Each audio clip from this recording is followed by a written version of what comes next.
YouTube, chicks. Get ready. You know what to do, chicks. Look at Chick Smooth. Hey, Chick Smooth, appreciate all the coverage that you've been doing. I've been watching your shit for a while. I just subscribed to your shit too, bro. If anybody thought they would catch Angela Yee lacking, think again. Angela Yee is PR trained and she knows how to say the right thing at the right time. Everybody sat back and watched the drama unfold between Jess Hilarious and Loren Lorosa. Some people accuse Charlamagne for being wrong and also not taking it seriously, especially when you have two co-workers going at it. Now other people blame Jess Hilarious and said, yo, you should have never picked a replacement that was better than you. So from the outside looking in, it looked as if Jess Hilarious got her job stolen by Loren. Now, since then, Loren has announced a podcast and surprise, surprise, she signed with Charlamagne's network, Black Effect Network. So whether you feel like the whole thing was a rollout or it was just smart timing from Charlamagne and Loren, either way, the whole thing just seems odd. Now, Angela Yee finally spoke on the drama between Jess Hilarious and Loren. And according to Angela Yee, there was actually supposed to be two females up there. Here's what she said. Well, I would say this. When I initially left, they did say they were going to hire two people. So that was always the plan. So I'm going to be honest, I don't know what's communicated to anybody. I know Jess was out on maternity leave. And I know that's tough, too, coming back. I know she's expressed, you know, having a baby, postpartum, all of those things take a toll. And Loren works really hard. And Jess does, too. Like, she's on the road. And I think part of why they hired her was because of that. Like, she does comedy shows, she goes on the road. That adds a lot to the show. Has a strong following. Yeah. But I think a lot of times it is social media that tends to get people riled up. It's outside forces. It's not what's in the room, and that's what makes tension sometimes build. But what is good is when you can have a blow up and then work through it. And so we just have to see it publicly play out. But I think it looks like they're really working through it. And I feel like this can be an advantage because a lot of people can relate to blow-ups in the workplace, and then how do you move forward from that? Because sometimes the resentment can just build and build and build, and then everything falls apart. But if you can catch it early on, that's a good way to make sure, let's squash this. So if you knew that they were going to the two people or two women model, I don't know if it was two women, but two additional people, how is it that didn't get communicated to Jess Hilarious, or at least it appears that way? Well, I'm not sure what they communicated, but I know the plan always was, even when I was there, they were like, we should add another person. Okay. And so it was always like, okay, you know, we're going to hire two people. And I feel like they've said that. So I'm not sure what was said. They both did. They both kind of mentioned that, you know, this was always a part of the original plan.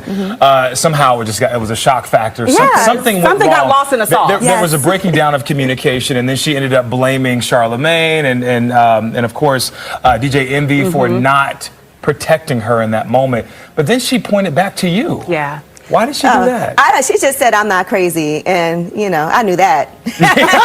but what was she alluding to? You know what? I saw her one time. We had like a women's event, and we didn't even have a chance. It was all the women at iHeart, so we haven't really had a chance to even break it down. I think she meant it more as a compliment, like Angela is not crazy, because people thought I was crazy for leaving the show. Sometimes people think as the woman you're the problem, and so when something like this happens, it's like, you know, she's not crazy. Like, people, who knows who said that, but yeah, I thought she was alluding to the fact that maybe you went through something similar behind the scenes and you can relate, and hey, she's not crazy and I'm not either. That's how I took it. I think all of us took it that way. We were just like, wait, how did Angela get involved in this? Right. We love Angela. I don't know. I haven't even had a chance. We saw each other. We were doing like these little group sessions, and we were like, we'll talk later. And I'm sure you guys will. Then I left to go to Memphis. Yeah, I hope that conversation happens, because I think both women are equally talented in their own, you know, they arena. Bring something different to the table. I think Jess is hilarious, because you know, and then Loren is a journalist. So I think if they can figure out how to balance those things, and sometimes it's also the conversation of, okay, when do I jump in? Because I also think it's important before a break to sit down and be like, okay, this is what we're about to talk about. What's your point of view? What's your point of view? We do that every day. We do that every single day. I don't know that they aren't doing that, but I think maybe that has to be something that's even more ingrained. But then we're collaborating and not competing. That's the difference. Yeah. You know, one of the things that came out of this is just the conversation around, should people in workspaces, particularly two black women coming together, should this have been done on air? Should this have been or on social media? Should this have been a private conversation? You know, I feel like on the Breakfast Club, they do like things to play out on air. And so that's an argument that can be had, but it's also part of, I think, the allure of the show has always been people feeling like part of it. And so that show's been around for what, 14 years now, 15 years.